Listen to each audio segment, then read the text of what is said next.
How's it going, guys? This is Jacob with H.I.T with another video, a little training video. Just showing you I got some new shoes there. They're flat on the bottom. I went to Dick's Sporting Goods and asked a guy if he knew of anything I could better use for squats and deadlifts and things like that, and especially calf raises, because my foot wants to pull up out of the shoe, and he recommended those to me. But here we are back at home at the gym. Just going to give you a little walk around. I walked in the gym and I noticed that things were a little different than what they'd been before.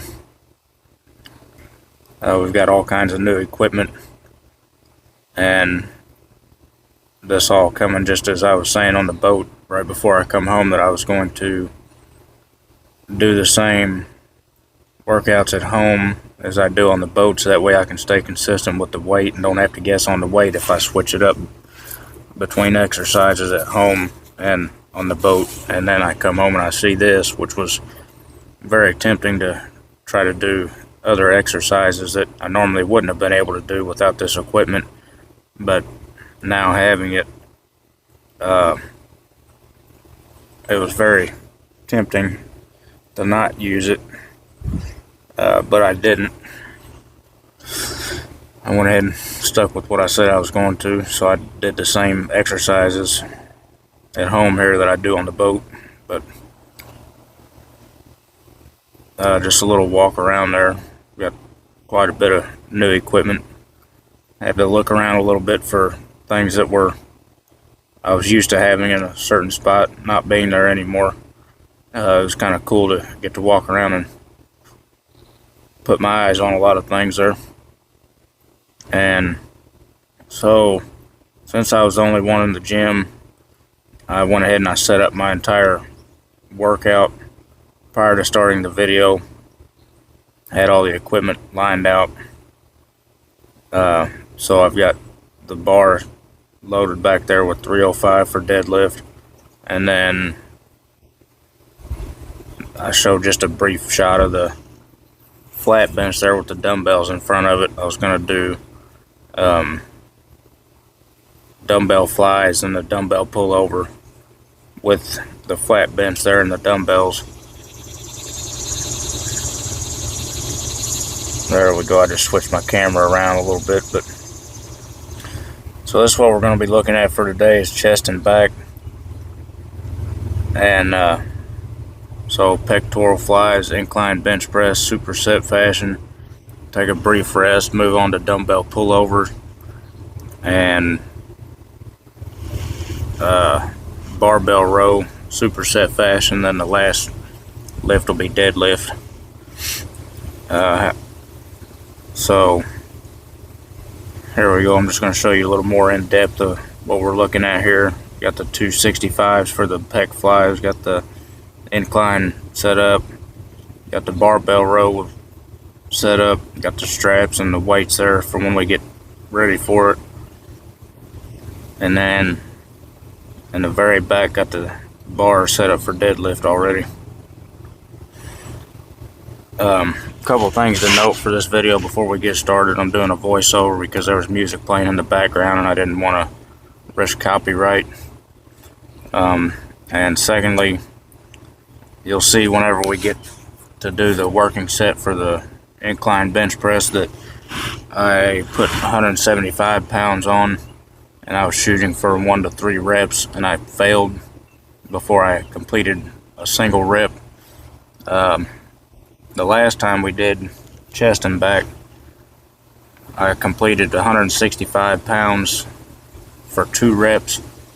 So I initially wanted to go up to 170 pounds on this workout, and when I put the 45 on each side with the bar and made it 135, I was figuring how I was going to make 170. So that'd be a 10, a 5, and a 2.5 on each side of the bar. Well, I looked around and I couldn't find any 5s real handy. So instead of doing a 10, 5, and 2.5s, or doing a 10 and I guess that would be 3 2.5s, on each side to make the 170. I just went ahead and put 2 10s on each side to make it 175, and I thought that I would be able to complete a rep, but I failed. Now, right now, we're just doing a couple of warm-up sets for the incline bench press. As I do my warm-ups, I do warm-ups with the compound exercise of the superset, so the isolation exercise for the chest being pec flies with the dumbbells, and then the compound exercise being the incline bench press. I always warm up with the compound movement. According to Mike Menser, that's the proper way to do it, so that whenever I go into the incline bench press, my triceps are warmed up, and also my shoulders. So we did 95 there for a warm up for about 6 reps. Now we're going to do 135 for, I think I do maybe 6 reps here.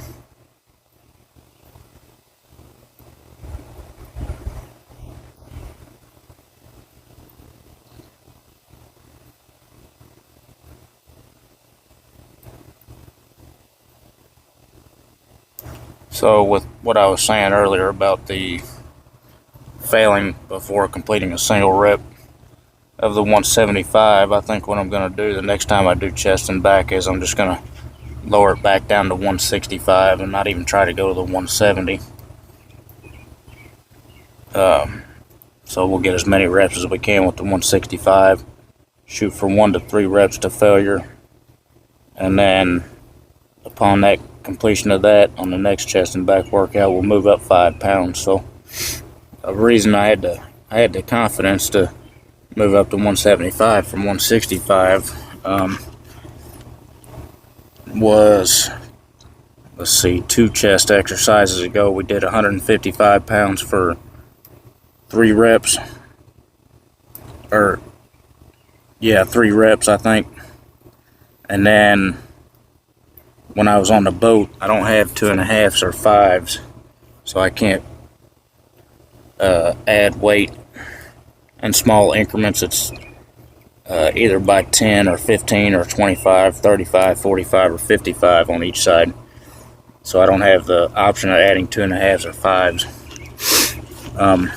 on the boat. So when I went to do chest and back on the last chest and back workout, instead of going from 155 to 160, I went to 165 because that's the next weight I could go up to, and I ended up doing 2 reps with that. So I should have just went ahead and not been greedy. Should have just went ahead and did the 165 or the 170, I guess. So moving forward, I'll just either, until I get 3 reps on an exercise where it's 1 to 3 reps to failure, if I get to 3 reps or beyond the 3 reps, then I'll move on to a higher weight. If not, then I'll just leave it where it's at. But so we got the warm-up sets in there, and now we're going to move on to the working set of the pectoral flies.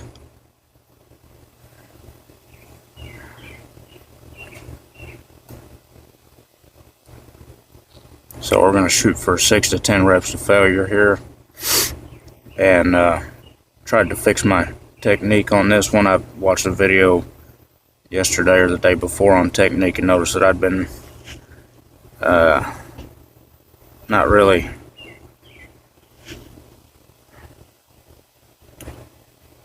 doing it the correct way. So that's more what I'm looking for right there. Not a serious bend in the elbows, but a slight bend in the elbows.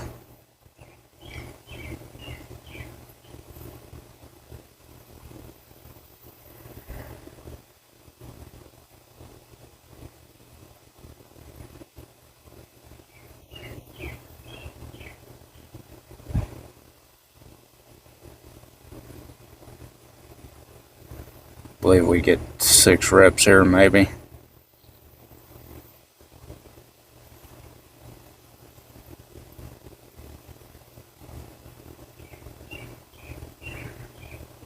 Yeah, I believe so. Then we'll drop it. We'll immediately move on to the incline bench press, where you'll see that I failed for the single rep of 175.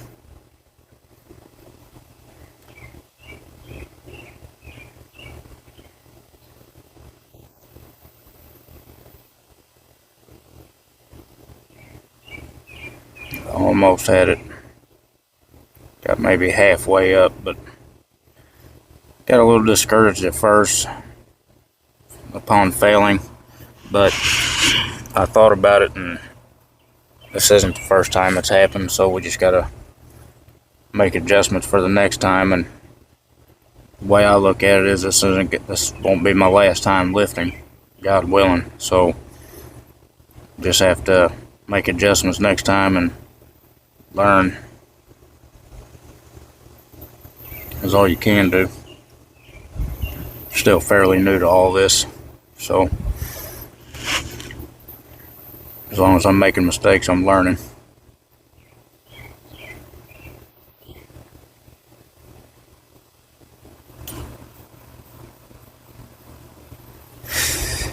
And let's see here. So I think maybe the next time we do a chest and back, I might make a couple of changes. One will be with the weight for this exercise here, and then the next one, I think I might try to lower the weight on the barbell rows, because technique's not really there for the barbell rows.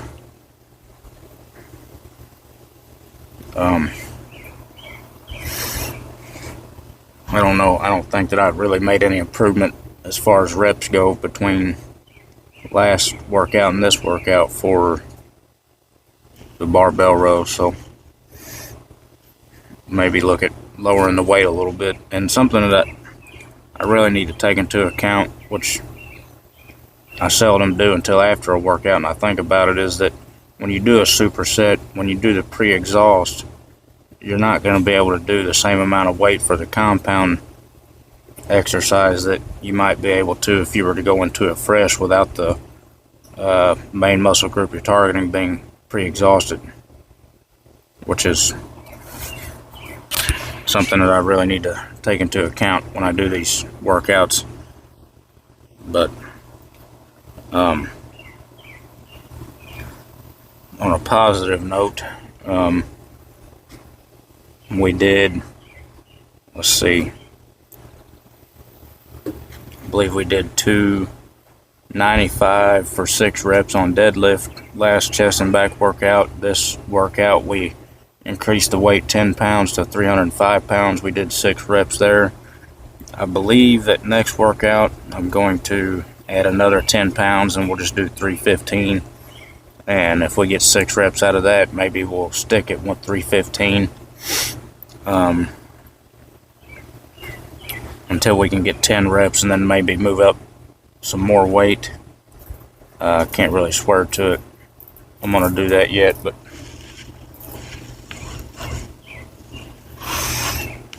just have to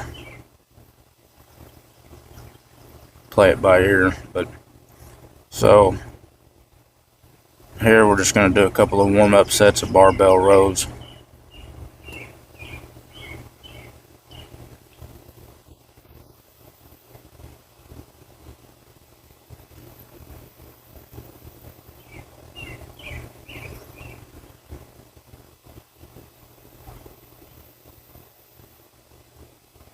I'm really interested to see how these shoes are going to play out for calf raises. That's the main reason I bought these shoes. Every time I did calf raises, I felt like my heel was going to come out of my shoe.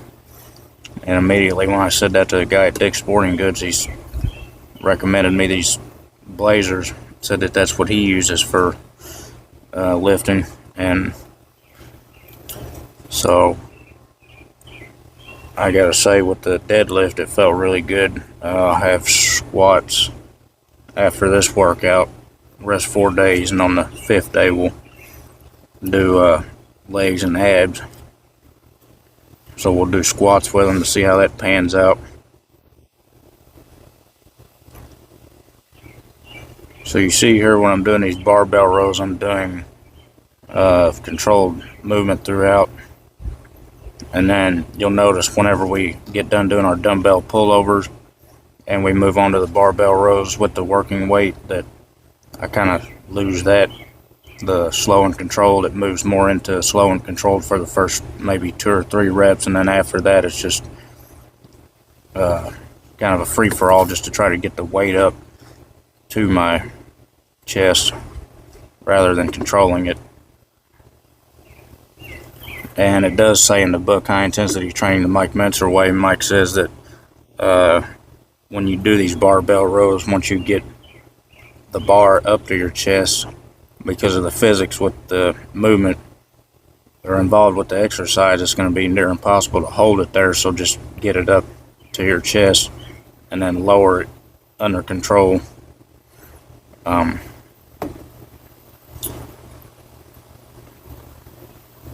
So still trying to figure all this out.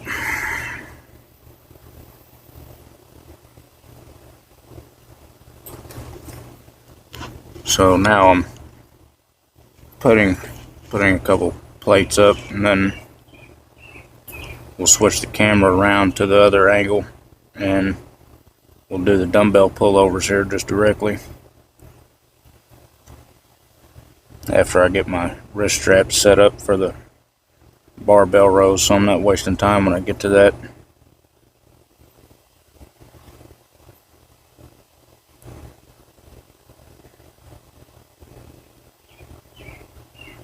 Alright, we'll turn the camera around and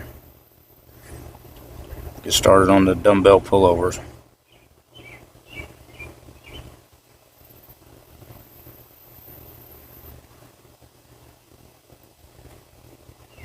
So we'll do 60 pounds with the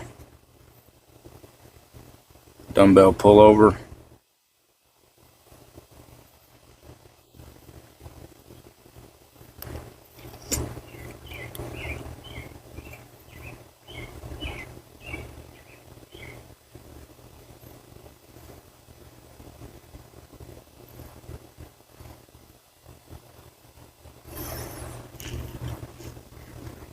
I've been kind of worried when I do these dumbbell pullovers because I feel it in my triceps that day and the next day after I get done doing the workout, and I thought maybe I was using my triceps too much, but I think that I thought about it, and it was standing to reason for me anyway, that with the arms being that close together and holding the weight up over your head like that, you would have to use some of your triceps to at least keep the weight up, kind of like close grip bench press.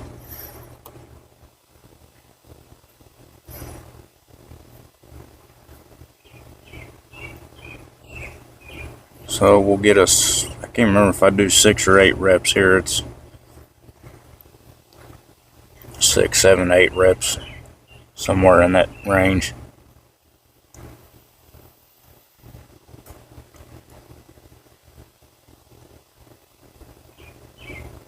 So what Mike usually recommends in the book for the isolation exercise for the back and lats would be the straight arm lat machine pull down, which I have the capability of doing that here at the gym, but I don't at the boat, so that's why I'm doing it here as well as the boat. But so we just completed the pullovers there. We'll move immediately on to the barbell rows, get our wrist straps set up, and here's where you'll see what I was talking about with the techniques for the barbell rows. It's really hard to not try to put the weight on to lift, to go heavier, because just, I don't know what it is. I don't know if it's a pride thing or what it is, but it's just seems like it's difficult not to want to put weight on for some reason. But we'll get these straps set up. We'll get started with our barbell rows here.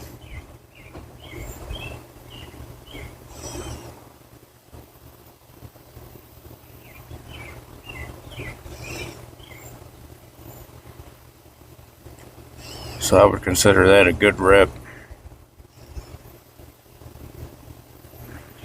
That wasn't bad.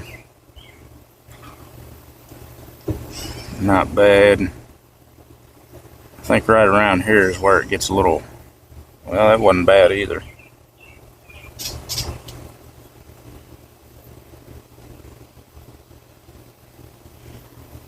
Well, maybe not as bad as what I thought it was. Maybe up could be a little slower. But I know on the way down, I'm controlling it way more than on the way up. And of course, I'm not going to be able to hold it there.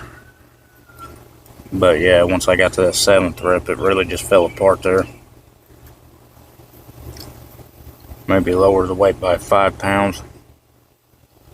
Maybe 10 pounds, I don't know.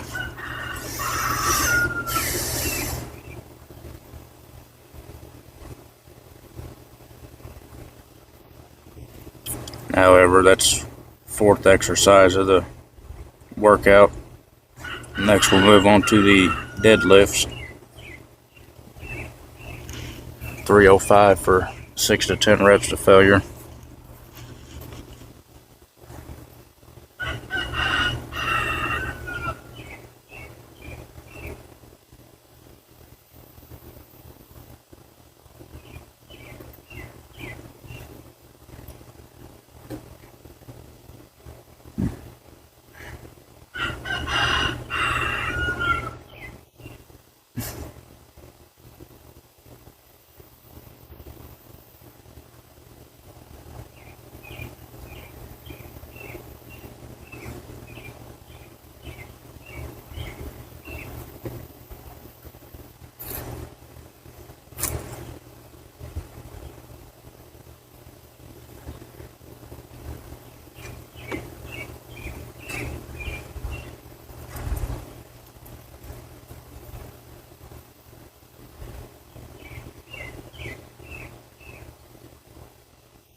So rather than moving straight onto the deadlift, I guess I decided I was going to put the weights up in the bar for the barbell rows.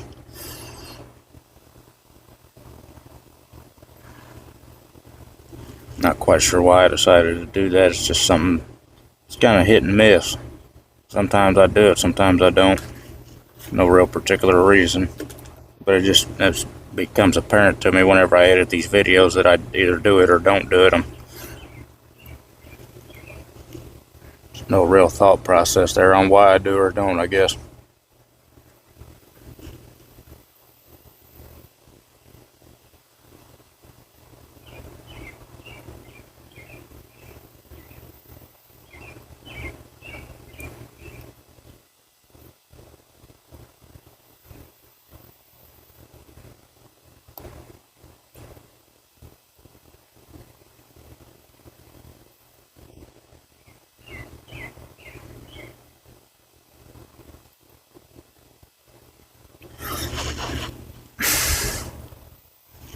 Kind of exploring the idea too of either when I'm home, maybe just taking 2 days of rest and working out again, and when I'm on the boat, taking the 4 days of rest and working out on the 5th day. The reason why, because when I'm on the boat and I'm working, I'm doing a lot of physical,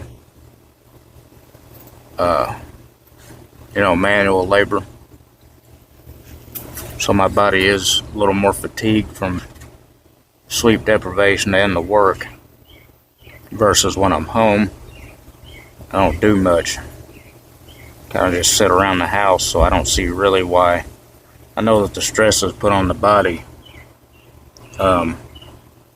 warrant needing a certain amount of recovery time, but I just wonder if I try to manipulate that a little bit and just, instead of doing 4 days of rest when I'm home, maybe just doing 2 days of rest when I'm home, would I yield the same results, better results, or worse results? I don't know. Worst thing that could happen is I try it, doesn't work out, then I go back to maybe go to 3 days of rest instead of 2, and then if that doesn't work, maybe go back to the 4. Just something I've been wondering about.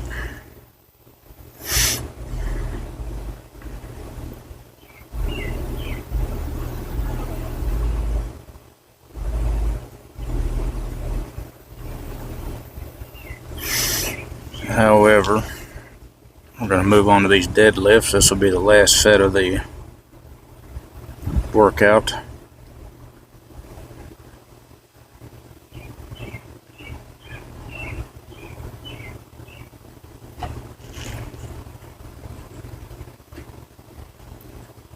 It's one of my favorite lifts.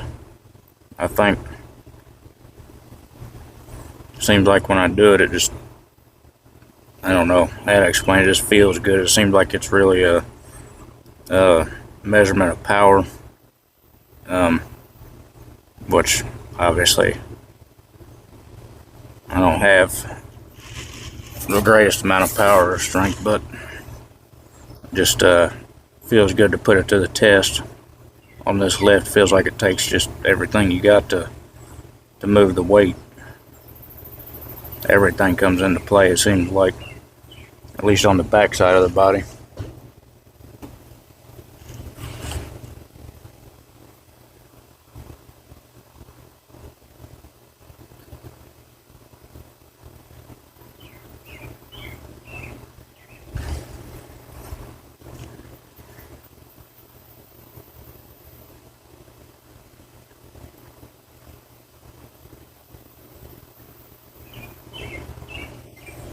Seems like I'm still having trouble with the wrist straps, even though I've been using them for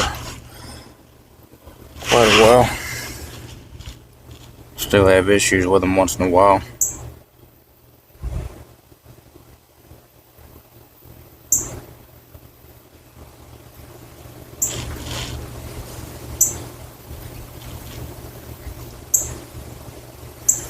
But we get it figured out.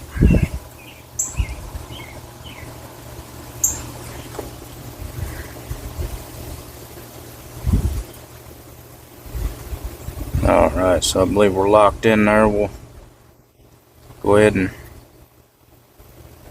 get started.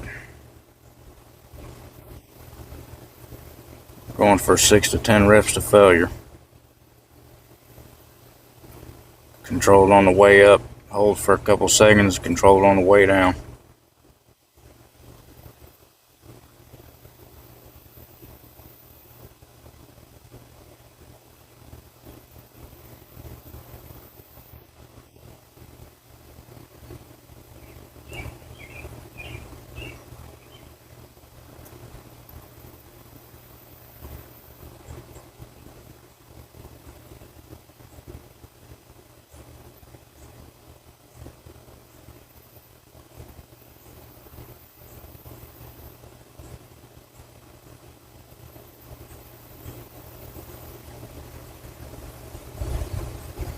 One more rep is what I think we get.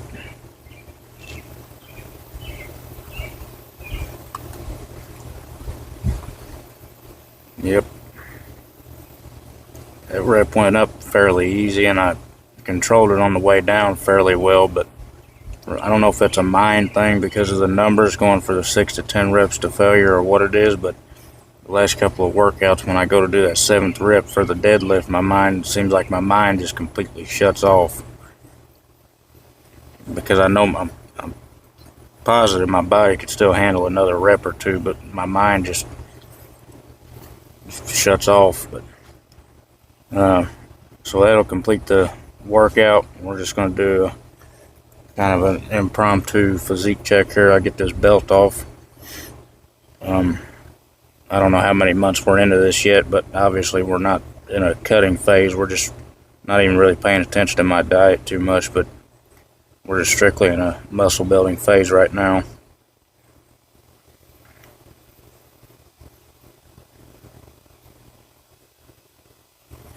So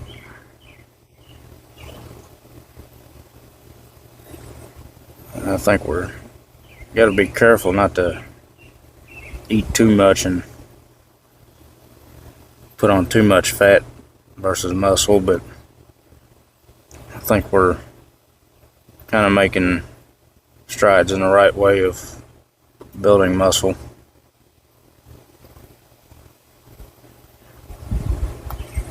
Then once we get a good bit of muscle built up, maybe we'll go into a cutting phase again, eating a calorie deficit. Still trying to figure all this out. This is all, first time doing all this, so it's all a learning experience, but I believe that training is working. But see you guys in the next one.